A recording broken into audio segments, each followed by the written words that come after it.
Yeah. Hey everybody, this is Don and Dan from the Clinical Trials Guru. Again, that website is www.theclinicaltrialsguru.com. We're here with a special guest, Mr. Ryan Luce. He's the co-founder and you're the CEO as well, correct? That's right. Coringi. And Ryan, why don't you tell a little bit about the company, what the company does, the purpose of the company? Okay, sure. So my name's Ryan Luce. We started Karengi about 1 year ago. We launched the website, I guess, in November of last year. And what it does is it helps type 2 diabetes patients find clinical trials for which they are qualified. So you go to the Karengi.com website and you answer a couple of questions about your diabetes, as well as where you are. So you put in your zip code or postal code if you're in Canada. You answer when you were diagnosed, when you were born, just month and year, and then a couple of questions about what medications you're on, your most recent blood sugar reading.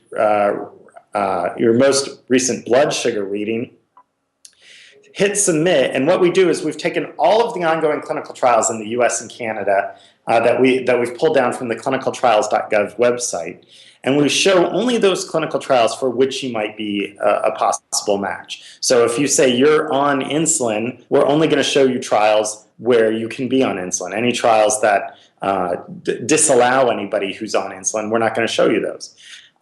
So we're basically narrowing down the potential trials to ones that match. And then we're organizing them. Every trial can have 1 to dozens of locations. We're going to find the closest location for each trial and then organize all the potential matches by proximity. So that's basically the gist of what it does. Is we get the trial information from clinicaltrials.gov, but we have an interface on top of it to allow you to find those trials that you might be qualified for. Now, of all the illnesses and indications out there, why did you select diabetes? That's a good question. I've been asked that many times, and there's the simplest answer was we had to start somewhere. We need to develop the tool for type 1 diabetes, kind of first and foremost, and we'll be developing the tools for other diseases down the line. But the primary reason we picked diabetes, there's a couple reasons. One is obviously there's a huge population of folks with diabetes that we want to be able to help. Secondly, there's a ton of research going on in type 2 diabetes. There's somewhere between 350 and 400 ongoing trials in the U.S. at this point. And then the other aspect of it is there are definitely some diseases wherein if you have disease X, you are going to basically qualify for every clinical trial of disease X. That is not the case with type 2 diabetes. Most people, for any one individual who has type 2 diabetes, they're not going to be qualified for the vast majority of trials. And the technology we wanted to build was really focusing on helping identify those that did. And there was there was key criteria that kept popping up. Your most recent HbA1c, which is a blood sugar reading, what medications you're on. If we got at some of these key criteria, we could really do a good job of narrowing down to the trials to the ones that matched. Okay. Now, Ryan, how long, I know we were discussing this in the pre-interview a little bit, how long has your search engine been up? How long has it been live for? We launched it October 27th of last year, or you just rounded up to November 1st. Okay. So what does that put us at? I guess we've been around about 7 months. Yeah. Am I doing that right? 7 Probably months. more, yeah, like 8 or 9 months already. Yeah. No, I did not know. I only knew about it as of last week. Okay. But yeah, but they've been around for a while. That's pretty cool. Now, I'm sorry, go ahead. No. So, as we were talking earlier, we launched about 7 months ago. We relaunched in this last couple of weeks to allow people to search without having to register. You had to put in your email address, which people are kind of justifiably hey, why do I need to do that to find clinical trials? So we changed that up so you can search right on the site without having to do that now. That's very good. Yeah, I hate giving out my email address. These days, everyone's trying to get your email address, and even if it's like a legitimate reason, I would prefer not to. I would prefer the option of choosing not to give you my email address unless I want to. That's true. Yeah, so that was a good call. So what's been the reaction so far from your site? Have people started using it? Have they found it useful? What's the feedback? Well, I mean, it's obviously the reaction's been very good just in terms of, I've spent a lot of time talking with clinical trial sites or diabetes advocacy groups. And from their standpoint, the main place that this information existed beforehand was clinicaltrials.gov. And while it's nice that that site is comprehensive, it has every trial in the US, it's becoming a global clearinghouse for trial information. The problem is it's not really usable for most patients. It's very hard to navigate to find trials that are right for you. And once you get there, it's full of medical jargon. And so they've been very positive about this as a way to help patients who are interested. When I've talked with diabetes patients, people have been like, it's a free, comprehensive site. We're very transparent about where we get their data. So people are very positive. There's definitely a lot of people who are not necessarily, and you guys are probably familiar with as well, not necessarily interested in clinical trials. There's a lot of misinformation out there about clinical trials in general. So one of the things we want to do as well is just help people be educated about that a little bit. Kind of like the work that you guys are doing just in terms of, and we're focused on diabetes, but when you talk to diabetes patients, a lot of them think that if you enter a clinical trial, your current regimen of medications essentially gets kind of thrown out the window. And trying to explain, let people know that's not necessarily the case is an important component to that as well. Yeah, I'm on your site right now on my tablet. Yeah. So when a user first gets to the site, you see like where are you located, tell us a little bit about you type of page. And then it says tell us about your type 2 diabetes. And so what happens if I fill all that out and I push find matching trials? What kind of trials, am I going to get everything from clinicaltrials.gov for type 2 diabetes, or is it certain studies that you guys handpick? We do every trial from clinicaltrials.gov. Okay.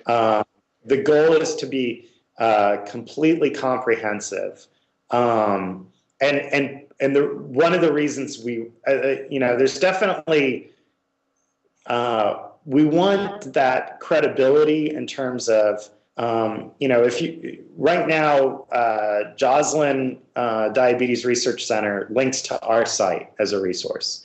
The Washington State Department of Health links to our site as a resource. We want to be comprehensive, have every single trial out there, and then let people explore from there. So now there may be a couple of trials that aren't on there, but that's because of I don't think that's the case, but if it ended up a trial wasn't on there, it was because we made a mistake at some point. We have a system set in place where every single day we look for any trials that are new on clinicaltrials.gov or have changed in any way. One of the key things is if the criteria changes, and there's a big trial that Merck is running that's called the TICOS trial. And about 3 months ago, they changed the criteria on clinicaltrials.gov. It used to be you could not be on insulin and enter the trial. And they changed the criteria that if you were on insulin, you could still, there's other criteria, but that was one piece that changed. People on insulin were also admitted into the trial. So our system immediately flagged that as, hey, this criteria has changed. We needed to go look at the new criteria, see if our algorithm had to change for that trial, which it obviously did, and get that reflected right away. So we update the website every single day based on that system. Now, most trials don't change. I'd say on average, there are 5 new trials a week and maybe another 5 trials that have a change. And most of the time, the changes don't affect the algorithm. They made a change. They decided to instead of writing body mass index, they made it abbreviation BMI. Most changes don't impact our algorithm at all, but we want to make sure that's the case every time. So actually have a human eye go look at that. I gave a very long answer to your fairly short question. That's what we want. Now, Ryan, has Big Pharma been paying attention to what you guys are doing? Not to the extent we'd like them to. We've been talking with some folks at pharmaceutical companies, but we don't really have nothing definitive at this point. We've had much more luck actually talking with clinical trial sites who are anxious to bring more patients in. So we've launched a feature where, although we have all of the trials on there, what we will do, a clinical trial site can get basically some added exposure for their trial.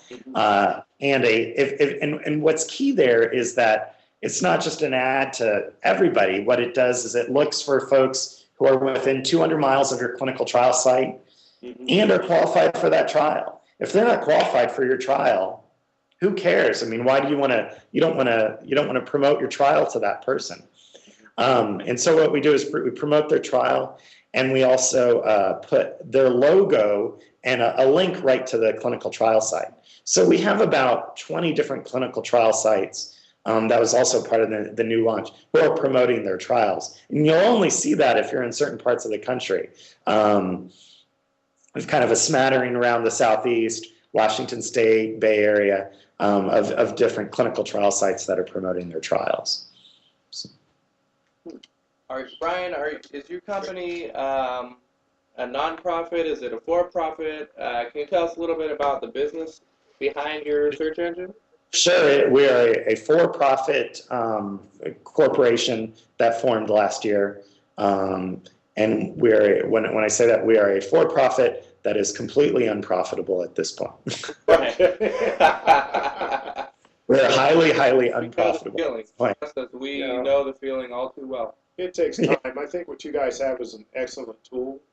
I like the fact that you made the comment earlier that some of the other tools out there were trying to precede you guys in what you were doing were more technical, and it sounds like they were more using more industry jargon, which the average person out there has no clue to what you're talking about.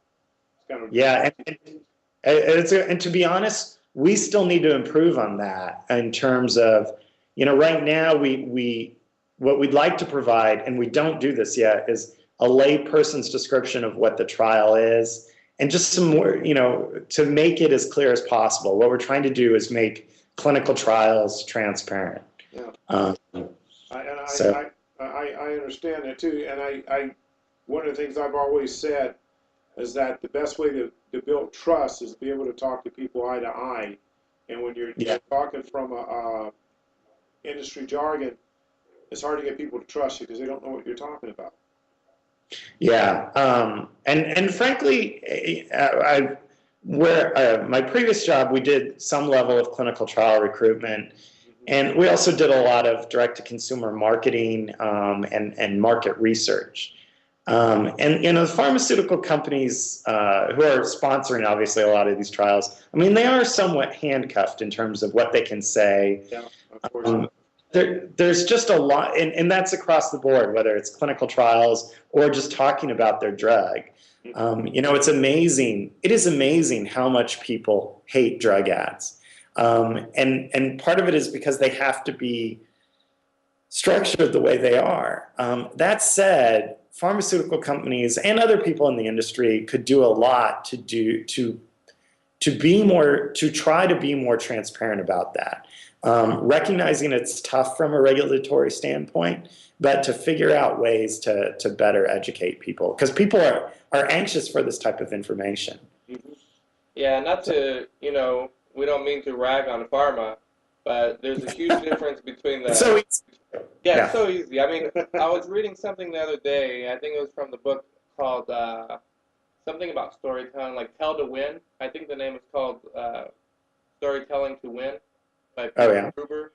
And he was talking about how in the drug ads, for the pharma ads that you see on TV, those direct-to-consumer ads, they'll have a story, like pleasant stories to bring up emotions, about the drugs because they're trying to get that placebo effect. They're trying to Yeah. get you to believe in the drug before you even get it. Interesting. And when they're required to mention the side effects at the end, it's very blunt, very like straightforward, kind of like really quick. So they're not trying to get an emotion out of that part, but they're trying to get an emotion out of the good parts about it. So they want you to feel good about it. They're trying to bring up that placebo effect. Very true. And so if we're able to do that, and we're able to invest that amount of marketing and resources into getting people to buy drugs, we should do a little bit better job of kind of demystifying clinical trials as well. So, I applaud people like you and your organization. I see your website here. I mean, you guys have a blog, and we'll get into that a little bit. But I really admire your organization such as yours for doing more to raise awareness for clinical trials, even if it's just diabetes. Every little bit helps. And also, two things. First of all, that's awfully nice of you to say that. I appreciate that. We do plan to eventually get into other diseases. Right now, the good thing for people with diabetes is that we've got the tool available. The downside is that we're figuring out a lot of our mistakes right now. Okay. Meaning not mistakes in how it works, but for instance, we shouldn't have made people register when we first launched the site. Like, we figured that out over time. And as we figure out those things, we want to apply the lessons into other diseases as well. Wait, and now I've dropped the other point I was going to make. I can't remember. Well, it's kind of, I was going to ask you, that was going to be a follow-up question. Are you planning to get into other therapeutic indications? And you said yes. So that is the plan.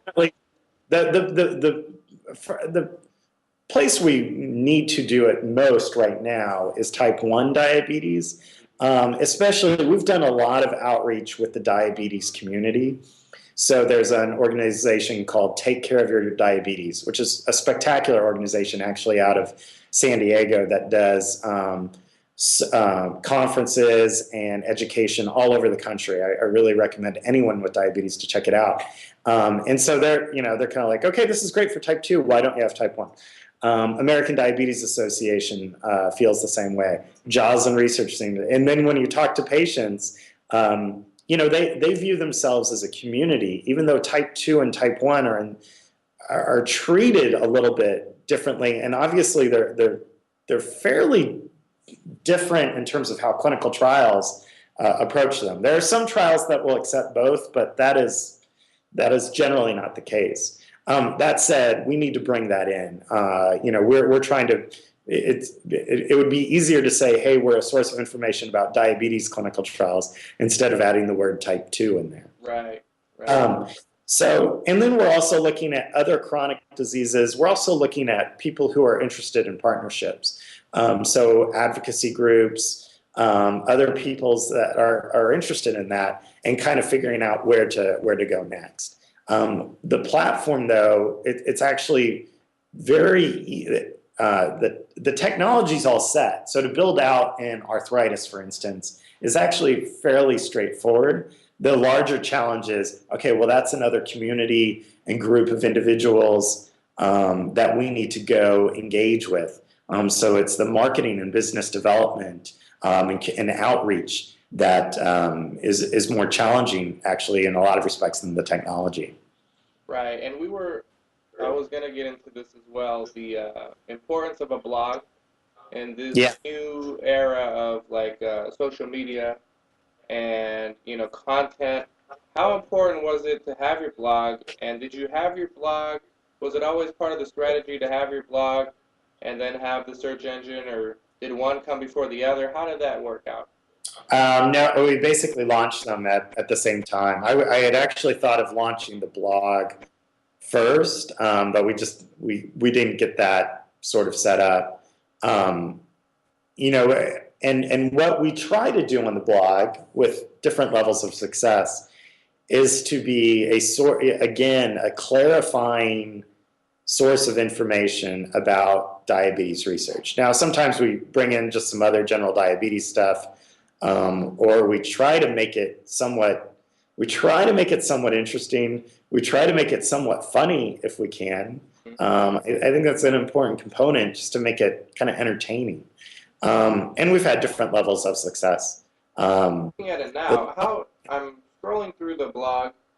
Uh, I notice you guys are very active. You update frequently. I'm looking Yeah. at the month of June, which is just June 3rd right now for those of you watching, and there's already been like 3 posts in June, and then May has lots of posts. So it's a real blog. It's not just like someone who says they have a blog and then they only post like once every 3 months. No, we definitely try to get um, 2 or 3 posts per week, and to be and that used to be entirely. We've actually recently hired someone who's an oldest established medical writer who's helping us with some of that to help keep that sort of up to date. I'm sure you guys are aware that can be challenging to first to identify specific topics and then to pull that together and in a way that, but I'll say that some of the, I mentioned this earlier, there was a company called Mankind Corporation that's been developing, you're familiar with them, developing an inhalable. I'm an investor, and I got out before their drug tanked. But so I broke even. I mean, I bought at like some price and I sold around the same price, and I saw a lot of variation in between. So at one point or another, I was up or down. But yeah, I'm pretty familiar with that company. I thought it was innovative. They were working on inhalable insulin, and the trial failed. But yeah, sorry, I didn't mean to cut you off. Well, and really, what the FDA asked for was more data. Which is like another like 2 years worth of data, and basically, and so there's 2 groups of people who are very interested in that information, following that. One is people with diabetes who are taking insulin, and wow, if I could inhale something as opposed to giving myself a shot 5 or 6 times a day, that would be great. And then investors were also very interested, and so. We try to, I'm not I've learned a lot about diabetes. We tried to bring together different views on why that did not get approved and kind of synthesize it into a single blog post, and to give a lot of and we credit whoever wrote all this. I think we pulled something in from Forbes. The investment community was following it incredibly closely. This guy who runs Mankind, I mean, he put like $1 billion of his own money into the business and in the development of that inhalable insulin. Alfred Mann, I think that's his name, right? You're right. Yeah, he was my hero for a few months. He's got $1 billion or $2 billion of his own money left, I think, so he'll probably do okay. But that particular post, we continue to get lots and lots of people visiting. If you, I don't know if you search for Afrezza or if there's something that pops us up to the top page of Google, and we still, and people interested in Afrezza are interested in diabetes research. We still get a lot of traffic from that.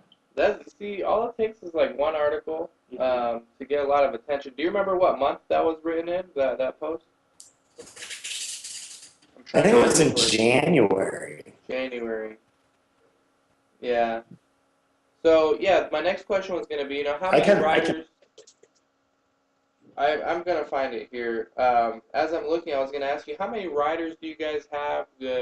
I'm assuming you're in charge of the kind of the editorial control, but yeah, so have one specific writer. I see that you're writing a lot of stuff. Well, and I really wrote everything through about May 1st, and then it was just getting, like, things were very much ramping up, and I was finding myself all of a sudden, instead of getting 2 posts out a week, it was like, whoa, it's been 2 weeks since we did a post. And so I felt like we weren't paying enough attention to it. And there's a guy named Michael O'Leary, who I've worked with at my previous company for years, who does a lot of freelance and contract medical writing. And so he's doing most of the writing now. Okay. He's basically following it kind of like a beat. and then he sends it over to me, and I try to make sure I credit him every time. Although I've noticed a couple of times I've posted something and haven't credited him. Okay. But he's doing a lot of the posting. Okay. Yeah, we'll certainly talk a lot off the camera about that. 'Cause Don and I, we have some plans for our site as well, and it will involve some journalists. So we'll definitely share some strategies off the camera. But Okay. to bring us back to topic here, um, how do you guys, how does your search engine, if you want to talk about this, how do you guys earn revenue? Do you get paid from the sites, from the sponsors? How do you earn Well, revenue? so where we are right now is that we're able to, and like I said, we are highly unprofitable right now. But as more and more people are using the site, basically sites can pay us for augmented exposure. So it's kind of like, I mean, I always hesitate to compare the business to Google because Google is billions of dollars every year, and it's not like we anticipate we're going to get to billions of dollars. But the idea is kind of the same. We have all of these qualified trials that someone is a potential match for. And if a clinical trial site or a sponsor wants to pay us, and someone's matched and they're close, meaning that they're within 200 miles, we'll move on the matches page. We'll move your trial to the top of the list and have a link right there for your particular, where you want those people to go. Mm-hmm. So we just launched that service though this month. Okay. So we've got about 20 sites. It was actually it was a more complex piece of technology development than we anticipated. We had the customers ready to go, really wanted to launch the functionality by middle of April, and we just got it launched this in the last week or two. So we have that. And then we also have plans in terms of other ways we can use the criteria data that we've taken all this unorganized criteria and formalized it. So if you're, I'm starting to go hoarse here. I'm obviously not used to interviews.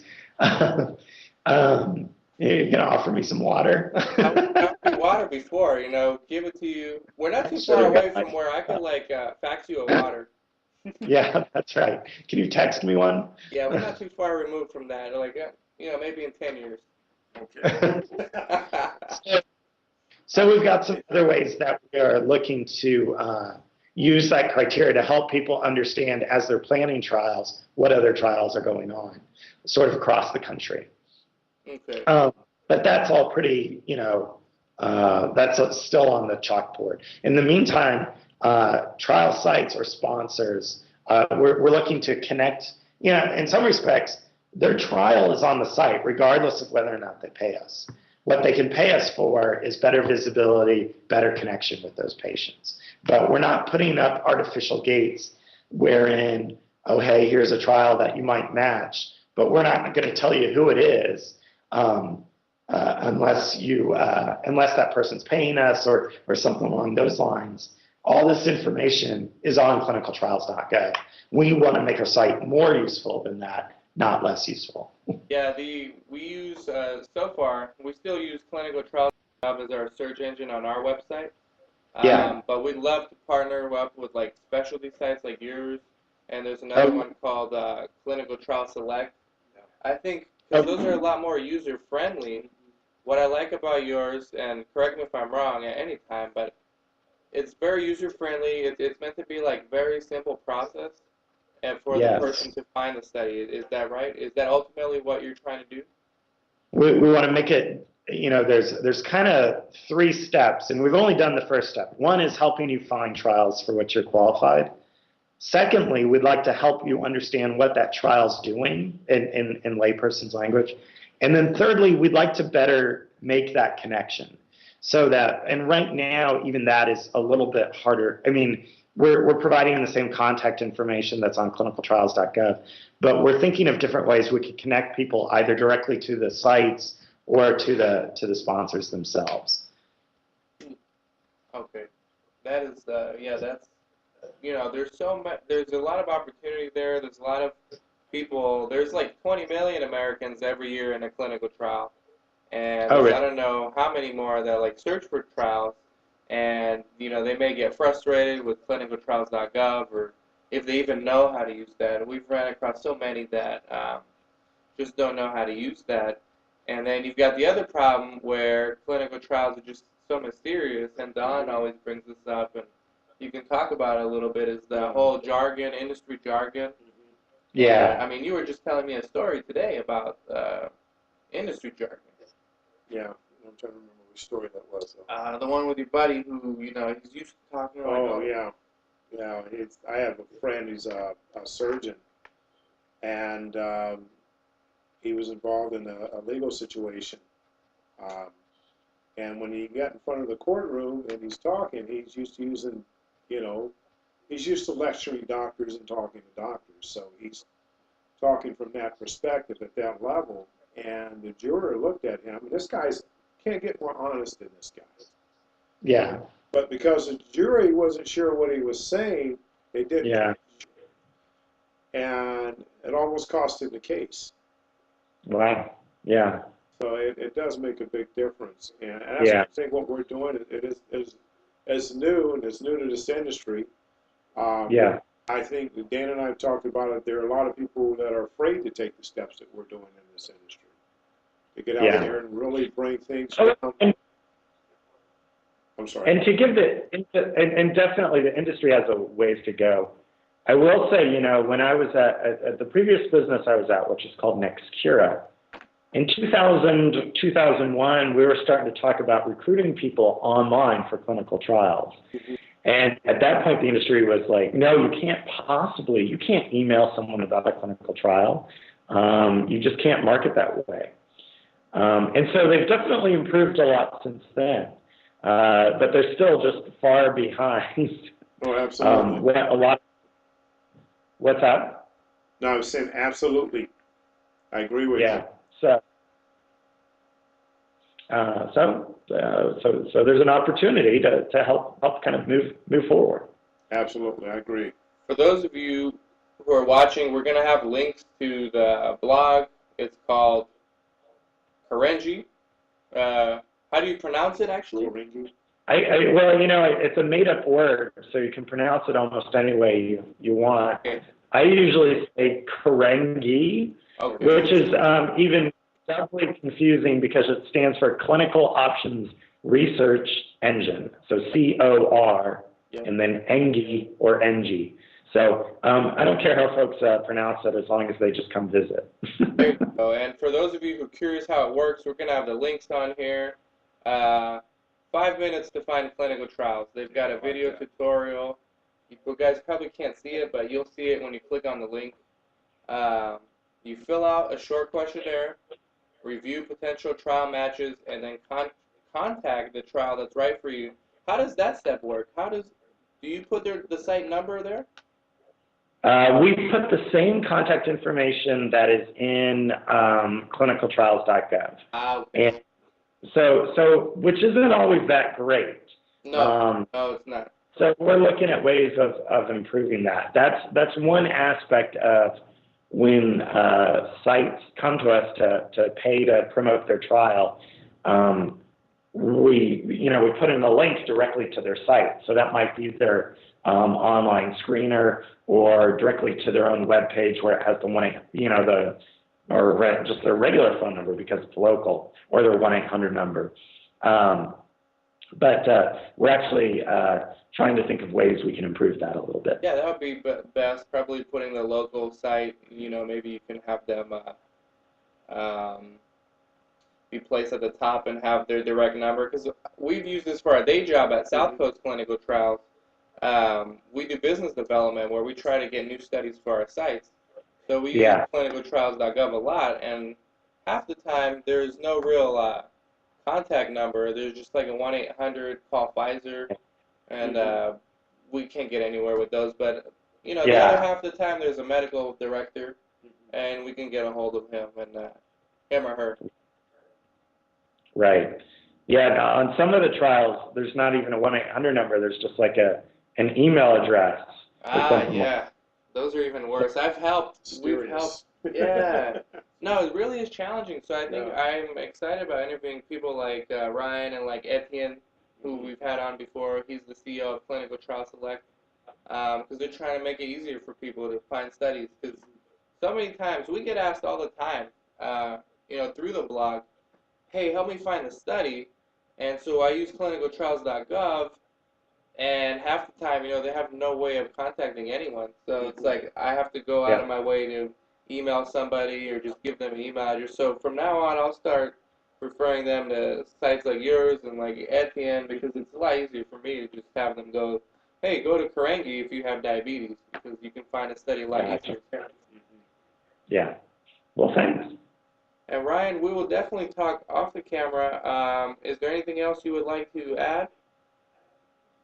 The other thing that you had asked about, and is that not only do we have the website to do this, but we are building a little widget that basically is an even more streamlined version of this. So, right now the front page we ask about 10 questions. The web widget is just going to be 4 or 5 questions. And this is something any third-party site can, and I say that, any other website can basically put on their site. And what it does is you put in your zip code, answer a couple, are you on metformin, are you on insulin, and your most recent HbA1c. And then it will display right on that other site the trials that might work for you, as well as how far away the closest location is. You can then click on that, and it actually takes you to a page on our website for that trial, gives you the trial detail, and pops that up in a new browser window. And we're doing that, for diabetes publishers who are interested in providing this information. We're interested in getting our technology in front of, more patients. So not only the publishers giving something useful to the patients, but they also earn kind of a referral fee, an affiliate fee, for pulling that in. So that technology is not done, but it should be done by the end of this month. But I thought of it when you were talking about other ways, it's different from like clinicaltrials.gov embedding, because it's designed to be embedded on that third-party site. And it's more stripped down than even our site is now. It's not going to have all the functionality, but still it's a way of, hey, I've got, it's not 5 minutes, it's 30 seconds. Put in your zip code, answer a couple of questions.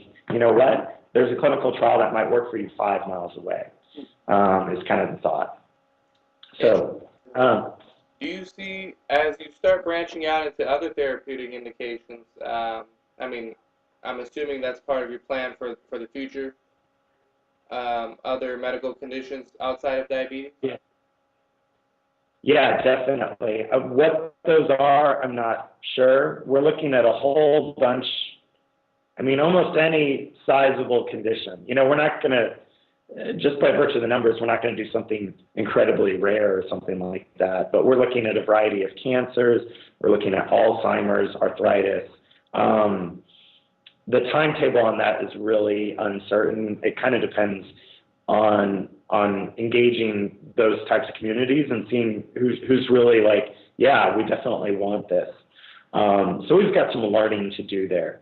But down the line, we definitely want, the technology is easily buildable, or not buildable, usable for those other diseases as well.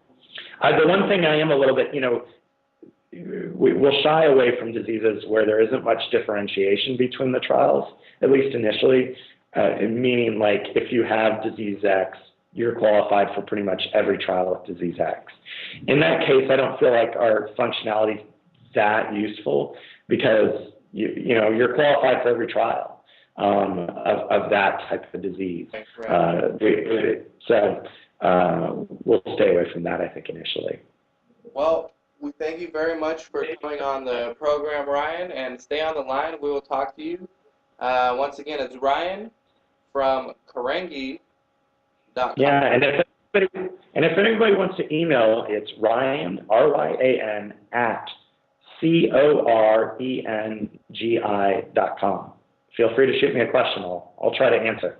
That email underneath this post, and we'll also throw your Twitter on there, and we'll do this again. We'll do another interview, a follow-up interview pretty soon. So thank you very much for coming on, and stay on the line, okay? Okay, we'll do. Great. Thank you, Ryan. It's Dan and Don from theclinicaltrialsguru.com. Thanks a lot. Thank you.